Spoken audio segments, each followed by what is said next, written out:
마태복음 4장을 읽어봅시다.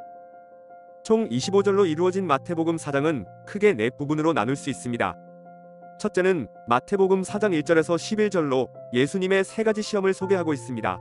둘째는 마태복음 4장 12절에서 17절로 예수님의 사역이 시작되었음을 알리고 있습니다. 셋째는 마태복음 4장 18절에서 22절로 제자를 부르는 예수님의 모습이 소개됩니다. 넷째는 마태복음 4장 23절에서 25절로 예수님의 사역이 무엇인지 설명합니다. 가장 먼저 마태복음 4장 1절에서 11절의 내용을 살펴보겠습니다. 여러 번 말씀드린 것처럼 마태복음은 예수님을 신명기 18장 18절이 말한 모세와 같은 선지자로 소개합니다. 이때 홍해와 같은 세례를 받은 예수님은 모세가 구름 기둥과 불 기둥의 인도로 광야에 들어간 것처럼 성령의 인도를 받아 광야에 들어갔습니다. 이곳에서 예수님은 출애굽한 이스라엘 백성들이 40년을 보내며 시험을 받은 것처럼 40일을 줄인 후 시험을 받았습니다. 예수님의 시험은 3가지로 나타납니다. 첫째는 돌이 떡이 되게 하는 시험이고, 둘째는 성전 꼭대기에서 뛰어내리는 것이며, 세 번째는 마귀를 엎드려 경배하는 것입니다. 각 시험을 앞에는 내가 만일 하나님의 아들이거든이라는 말이 등장합니다. 예수님이 만약 하나님의 아들이라면 이런 일을 행하라 말한 것으로 예수님의 그리스도 되심을 마귀가 원하는 방식으로 증명하라 말한 것입니다. 십자가를 져야 할 예수님에게 굳이 어려운 길을 걸어 하나님의 아들이 되지 말고 쉬운 길을 걸어 하나님의 아들됨을 증명하라 유혹 것이죠. 이때 예수님은 하나님의 말씀으로 마귀의 유혹을 물리쳤습니다. 아담을 시작으로 이 땅의 모든 사람은 마귀의 유혹을 뿌리치지 못했지만 예수님은 마귀의 유혹을 물리치고 하나님의 말씀을 붙들었습니다. 40년을 광야에서 보낸 이스라엘 백성들은 마귀의 시험을 통과하지 못했지만 40일을 줄인 예수님은 마귀의 시험을 통과했습니다. 이번에는 마태복음 4장 12절에서 17절의 말씀을 살펴보겠습니다. 예수님은 요한이 잡혔다는 소식을 들었습니다. 율법의 역할로 소개된 세례자 요한의 사역은 끝이 났고 이제 은혜를 선포하는 예수님의 사역이 본격적으로 시작됩니다. 이때 예수님의 첫마다는 세례자 요한의 첫마디와 같습니다. 예수님과 세례자 요한은 모두 회개하라, 천국이 가까이 왔다 말하였습니다. 하지만 예수님이 천국이 가까이 왔다는 말에 무게를 실었을 때 요한은 회개하라의 무게를 실었습니다. 똑같은 말을 했지만 강조점은 달랐습니다.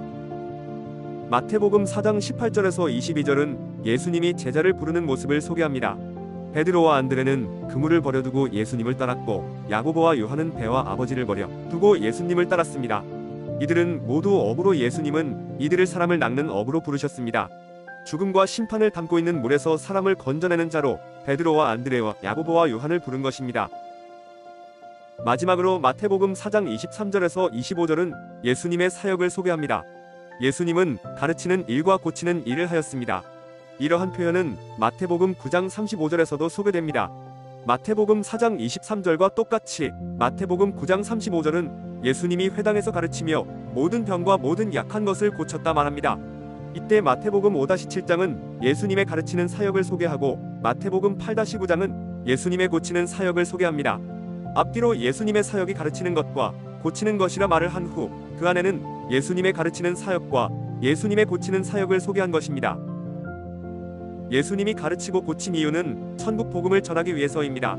하나님 나라를 전하기 위해 예수님은 가르쳤고 예수님은 고쳤습니다. 처음부터 끝까지 이 땅에 뿌리 내리는 복음을 전하지 않고 이 땅에서 건져내는 복음을 전한 것입니다. 따라서 마태복음 4장을 바르게 읽기 위해서는 하나님 나라를 전하는 예수님을 이해해야 합니다. 사람들은 돌을 떡으로 만드는 예수님을 기대하지만 이런 예수님은 마태복음 4장이 소개하는 예수님이 아닙니다. 예수님은 천국이 가까이 왔음을 선포하였고 이 땅에서 사람을 낚아 하나님 나라로 끌어올립니다. 이것을 위해 예수님은 가르쳤고 고치는 사역을 하였습니다. 이 땅에서 승승장구하는 삶이 아니라 이 땅에서 건져내기 위해 우리에게 오신 것입니다. 이러한 이해를 가지고 마태복음 4장을 읽어봅시다. 더 깊은 연구를 원하는 분들은 신명기 8장의 만나와 누가복음 4장의 3가지 시험, 그리고 누가복음 5장의 베드로의 부름을 비교해봅시다. 우리의 그리스도 되시기에 부족함 없는 예수님과 하나님 나라로 건져내는 예수님을 만나봅시다. 모두 화이팅입니다.